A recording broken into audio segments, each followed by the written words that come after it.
My first book is the new book by Honor Levy. She is an author from California, and this is her first body of work.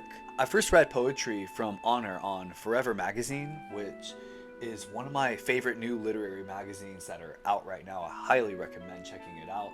Her writing has also been featured on New York Tyrant, New House, The New Yorker, and other publications. And this entire story collection is highly influenced by internet and iPhone culture, something I always find interesting on new books and new movies, mainly because if you could do it right, it's pretty spectacular, but if you could do it wrong, it's very apparent. Luckily, we're in good hands with Honor. Some of the stories in this collection have already been published, ones like Cancel Me, which is a really good passage between the differences between people that are canceled and people that are actual criminals. A lot of my favorite passages on here are ones where Honor takes up a voice like a child.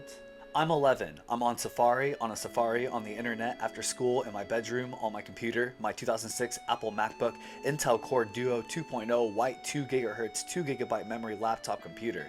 I'm alone. I get past the parental controls.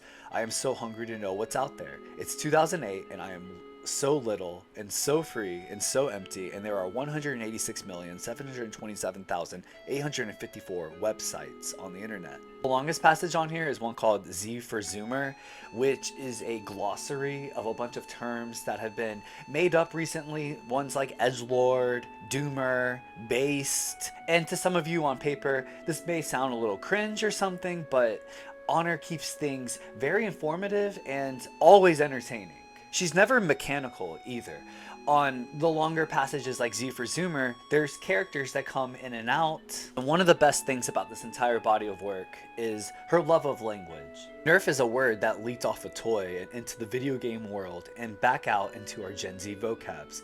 I like it when words leak like that. We can squeeze and shape language and wash ourselves clean with it. And some of the passages here operate on a bigger scale, ones like Halloween Forever, where Honor makes this character who goes to a Halloween party and meets this cowboy, but this isn't without a bunch of self-catharsis and images of what this party is like. Is my data like oil or like love? Is it going to run out, or can more always be made?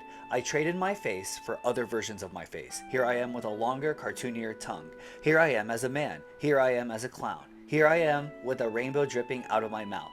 Here I am as a medieval portrait subject. Here I am with no eyes. Here I am with your face on mine. Here I am and I am and I am. Here I am and here she is. She smells like pumpkin spice hand sanitizer. We only just met, but we're drunk girls and it's the bathroom and it's a party, so for this brief moment in time, we're the bestest friends in the whole wide world.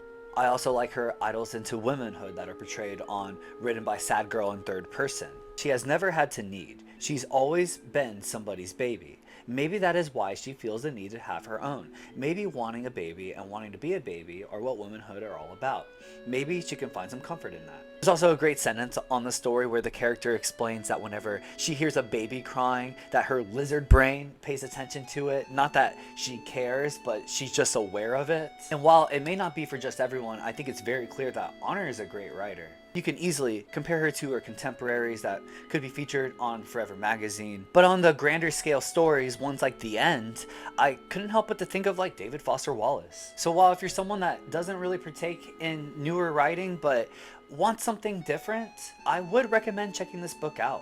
I read it on my Kindle, which I think went pretty well with how digitally conscious a lot of this writing is.